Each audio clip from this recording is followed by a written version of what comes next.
Sa patuloy na pinaigting na kampanya ng Philippine National Police kontra illegal na droga, aabot sa 18.6 milyong halaga ng marijuana ang sinira at sinunog ng mga otoridad sa Ilocos Sur. Ang pagkakakumpiska ng iligal na droga ay bunga ng walang humpay na operasyon ng PNP upang masigurong ligtas at payapang pamayanan. Police Corporal Mark Anthony Pico, ibalita mo.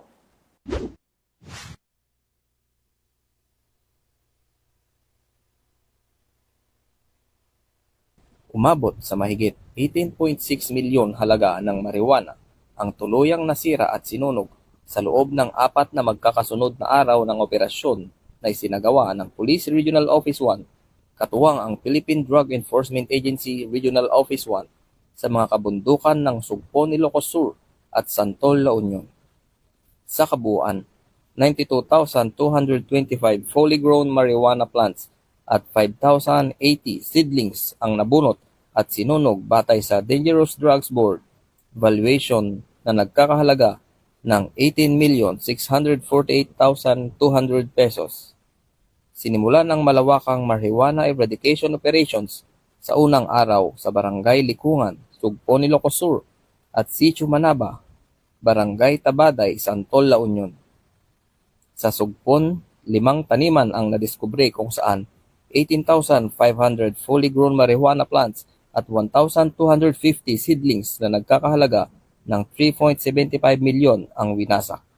Samantala, 7 namang taniman sa Santol, La Union ang nadiskubre at sinunog na nagresulta sa pagkasira ng 11,300 fully grown plants at 2,830 seedlings na tinatayang nagkakahalaga ng 2.37 milyon. Nagpatuloy ang operasyon sa ikalawa at ikatlong araw sa parehong barangay sa Sugpon, kung saan natuklasan pa ang 4 na taniman na may 18,025 fully grown marijuana plants na nagkakahalaga ng 3.6 milyon. Sinundan ito ng isa pang operasyon sa parehong lugar kung saan sinunog ang 37,800 halaman na nagkakahalaga ng 7.56 milyon. Sa huling araw ng operasyon, 3 taniman pa ang nadiskubre sa Barangay Likungat kung saan sinunog ang 6,600 fully grown marijuana plants at 1,000 seedlings na may kabuuang halaga na 1.36 milyon.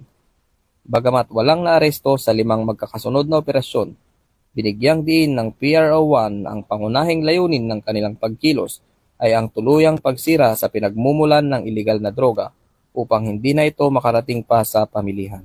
Ang droga ay hindi lamang problema ng pulisya, ito ay problema ng bawat tahanan, ayon sa pahayag ng PRO1.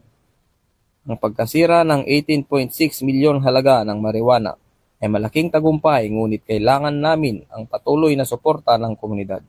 Huwag matakot magsumbong. Ang inyong impormasyon ang nagdala sa amin sa mga liblib na taniman na ito. Magkaisa tayo upang tuluyang malinis ang ating rehiyon sa salot na droga ngayon at sa mga susunod pang henerasyon. Sa tagumpay na ito, nagpapatuloy na ang kapulisan ng Region 1 ay maaasahan, malalapitan at mapagkakatiwalaan. Mula dito sa Ilocos Region, ako ang inyong PNN correspondent, Police Corporal Mark Anthony Pico. Alagad ng batas, tagataguyod ng Balitang Pulis.